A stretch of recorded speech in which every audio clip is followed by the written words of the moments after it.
everyone, I'm Astha, Assistant Professor from Indraprastha Law College. So in this video, we'll discuss our topic contract of indemnity for LLB 3 years. First is contract of indemnity. तो contract of indemnity क्या होता है that we'll discuss. Contract of indemnity, a contract by which one party promises to save the other from loss caused to him by the conduct of the promiser or himself or by the conduct of any other person is called a contract of indemnity. Contract of indemnity में basically क्या होता है, जब ऐसा कोई contract जिसमें party promise करती है कि वो किसी पर्सन को किसी भी लॉस की वजह से उसको सेव करेगी, या कोई भी लॉस उसका होगा तो वो उस कॉन्ट्रैक्ट के थ्रू उस पार्टी को वो सेव करके रखेगी. That is called contract of indemnity. अब क्या होता है, कॉन्ट्रैक्ट ऑफ इंडेमनिटी जो होता है सिर्फ ऐसे एक्ट्स के लिए होता है जो प्रॉमिसर की वजह से होता है या फिर act of any other person. मतलब अगर कोई ऐसा एक्ट है जो प्रॉमिसर की वजह से सफ़र हो रहा है या कोई ऐसा एक्ट है किसी और थर्ड पर्सन की वजह से सफ़र हो रहा है कोई पर्सन, तो उसमें कॉन्ट्रैक्ट ऑफ इंडेमनिटी आता है. अगर प्रॉमिस की वजह से कोई एक्ट हो रहा है या बाय एक्ट ऑफ गॉड कोई एक्ट हो रहा है, तो in that case contract of indemnity will not apply. Fine. And it is defined in section 124 of Indian Contract Act. Now I will give you an example for contract of indemnity. Suppose आपका जो fire insurance contract होता है उसमें क्या होता है, अगर आपकी किसी कंपनी में आपके ऑफिस में अगर फायर हो जाती है या कुछ हो जाता है, तो उसमें आपको जो दूसरी कंपनी होती है वो फायर इंश्योरेंस के एक्ट के थ्रू आपको इंश्योर करती है. उसमें क्या होता है, आपको कुछ पे नहीं करना होता, बट आपको कोई वो नहीं होता कि हाँ आपको कुछ लॉस हो गया कुछ, फायर कंपनी की तरफ से जो भी हमारी इंश्योरेंस कंपनी होती है वो हमें फायर के लिए पे कर देती है. Fine. It is basically a contract for saving the one party from loss. ये बेसिकली एक ऐसा कॉन्ट्रैक्ट होता है जिसमें एक पार्टी दूसरी पार्टी को कॉन्ट्रैक्ट के थ्रू किसी लॉस से सेव करती है.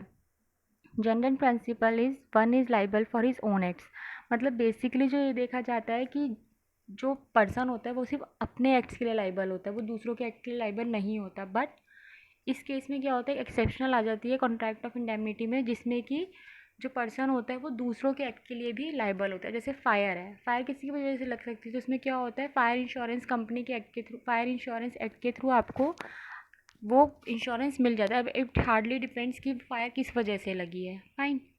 तो कॉन्ट्रैक्ट ऑफ इंडेमनिटी एक ऐसा कॉन्ट्रैक्ट होता है जिसमें आप एक पर्सन को प्रॉमिस करते हो कि आप उसको लॉस से बचाओगे, या लॉस जब उसको होगा तो you will compensate that person. Next is example of indemnity. जैसे principal appoints agent to represent him for dealing with their person. अब सपोज करो प्रिंसिपल जो है कोई पर्सन को एज एन एजेंट अपॉइंट करता है जो उस प्रिंसिपल के बिहाफ पे लोगों से डील करेगा. So if in doing so any liability on agent falls, there is statutory provision that will indemnify the agent. तो अगर उस केस में एजेंट के ऊपर कोई लाइबिलिटी पड़ती है तो उसमें क्या होता है, एक स्टेट्यूटरी प्रोविज़न होता है जिसमें आपको एजेंट को इंडेमनीफाई करता है. सो अगर no need of contract of indemnity. So ऐसे केसेस में जहाँ पे हमारे पास स्टेट्यूटरी प्रोविजंस हैं वहाँ पे कॉन्ट्रैक्ट ऑफ इंडेमनिटी नहीं लगेगा. कॉन्ट्रैक्ट ऑफ इंडेमनिटी ऐसे केसेस में लगता है जिसके लिए कोई लॉ नहीं है, जहाँ पे कोई स्टैट्यूटरी प्रोविजंस नहीं है. जहाँ पे लॉ के थ्रू मेंशन है वहाँ पे स्टैट्यूटरी लॉ लगेगा, जहाँ पे कुछ भी मेंशन नहीं है वहाँ पे हमारा कॉन्ट्रैक्ट ऑफ इंडेमनिटी लगेगा. Like next we will discuss need of contract of indemnity. Section 124 defines contract of indemnity. अब जो हमारा 124 ऑफ इंडियन कॉन्ट्रैक्ट एक्ट 1872 है वो डिफाइन करता है what is contract of indemnity. It deals with contractual indemnity. तो मतलब कॉन्ट्रैक्चुअल जो लॉ कॉन्ट्रैक्ट ऑफ इंडेमनिटी में कौन कौन से वो आते हैं, सिर्फ कॉन्ट्रैक्चुअल जो इंडेमनिटी होते हैं, जो कॉन्ट्रैक्ट के थ्रू इंडेमनिटी. जैसे आप जब कार खरीदते हैं तो हम कार का इंश्योरेंस कराते हैं, फायर जब कंपनी या कुछ घर खरीदते तो फायर इंश्योरेंस कराते हैं. तो जो कॉन्ट्रैक्ट के थ्रू हमारे इंश्योरेंसेज होती हैं उन्हीं के ऊपर क्या लगता है, कॉन्ट्रैक्ट ऑफ इंडेमनिटी लगता है. Now it is divided in two parts, statutory indemnity and contractual indemnity. Statutory indemnity वो होते हैं जो लॉ के प्रोविजंस के अकॉर्डिंग लगते हैं. तो जहाँ पे स्टैट्यूटरी इंडेमनिटी, जहाँ पे लॉ के प्रोविजंस हैं वहाँ पे स्टैट्यूटरी इंडेमनिटी लगेगी, वहाँ पे will not apply contractual indemnity. Indemnity by contract not by provisions of law. जहाँ पे कॉन्ट्रैक्ट के थ्रू इंडेमनिटी होता है वहाँ पे हमारी कॉन्ट्रैक्चुअल इंडेमनिटी लगती है. तो बेसिकली जो हमारा कॉन्ट्रैक्ट ऑफ इंडेमनिटी होता है वो कॉन्ट्रैक्ट के ऊपर लगता है, वो हमारा स्टैट्यूटरी लॉ के ऊपर, जो लॉ के थ्रू प्रोविजंस होते हैं उनके ऊपर कॉन्ट्रैक्ट ऑफ इंडेमनिटी नहीं लगता है। So there are two parties in indemnity, first is indemnifier and indemnity holder. अब जो होता है जैसे फायर वाले एग्जांपल में जो कंपनी होती है that is called one who promises to indemnify, तो उसके में क्या होता है फायर इंश्योरेंस एक्ट में जो कंपनी होती है that will be called indemnifier, और जिसकी कंपनी में लॉस हुआ है फायर की वजह से that person will be called as indemnity holder. इसका केस है Chawla Jamal and sons limited versus Gopal Purushottam, Calcutta high court. Now section 124 and 125 of Indian Contract Act 1872 covers up contract of indemnity. तो 124 में its definition is given and in 125 rights of indemnity holder is given. So we will discuss the rights one by one. Right of indemnity holder when sued. The promisee in a contract of indemnity acting within the scope of his authority is entitled to recover from the promiser. The promisee in contract of indemnity acting within the scope of authority is entitled to recover from the promiser. Fine. इसमें क्या है, इसमें क्या होता है, promiser कौन होता है, जो प्रॉमिस कर रहा है, प्रॉमिसी होता है जिससे प्रॉमिस किया जा रहा है।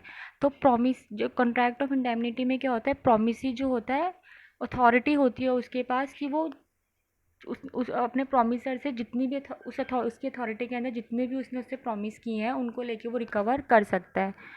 All damages which he may be compelled to pay in any suit in respect of any matter to which promise to indemnify applies.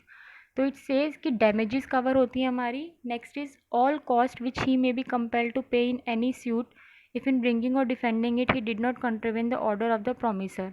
इसमें फर्स्ट क्या था, डैमेजेस कवर होती हैं, कॉस्ट कवर होती हैं और सम्स कवर होते हैं। All sums which he may have paid under the terms of any compromise of any suit, the compromise was not contrary to the orders of the promisor and was one which it would have been prudent for the promise to make in the absence of any contract. तो अब क्या होता है, indemnity holder के कुछ rights होते हैं। Indemnity holder कौन होता है, जैसे कि मैंने आपको एग्जांपल दिया था इंडेमनीफायर और इंडेमनिटी होल्डर का। इंडेमनिटी होल्डर होता है जिसकी कंपनी में आग लगी है, that is called indemnity holder. और इंडेमनीफायर कौन होता है, फायर इंश्योरेंस कंपनी। तो इंडेमनिटी होल्डर के पास राइट्स होते हैं कि अपने डैमेजेस कवर कर सके, अपनी कॉस्ट कवर कर सके और अपने ऑल जितने भी सम्स हैं उसके वो सब कवर अप कर सके। So in this video we have discuss what is contract of indemnity and in next video we will discuss our contract of guarantee.